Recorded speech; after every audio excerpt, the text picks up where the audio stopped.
ये बोरिंग पूजा किया जा रहा है। बोरिंग पूजा से पहले तैयारी कर रहे हैं। वहाँ पर सरना झंडा लगाया जाएगा और सरना माँ का जो शक्ति है उस शक्ति को वहाँ केंद्रित किया जाता है और केंद्रित करने के बाद वहाँ विनती, भजन और सुंदर तरीक़ा से पूजा पाठ किया जाता है। पूजा पाठ में थोड़ा थोड़ा बहुत तो नहीं, लेकिन थोड़ा थोड़ा अंतर ज़रूर होता है।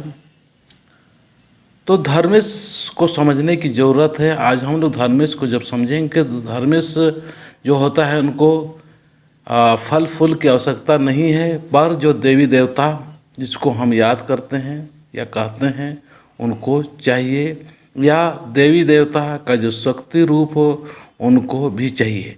वो एक पूजा पाठ करने का एक पद्धति है कि इससे अच्छा होगा, इससे अच्छा, पर सबसे अधिक अच्छा है जो होता है विनती और भजन और प्रार्थना से ही होता है।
जय धर्मी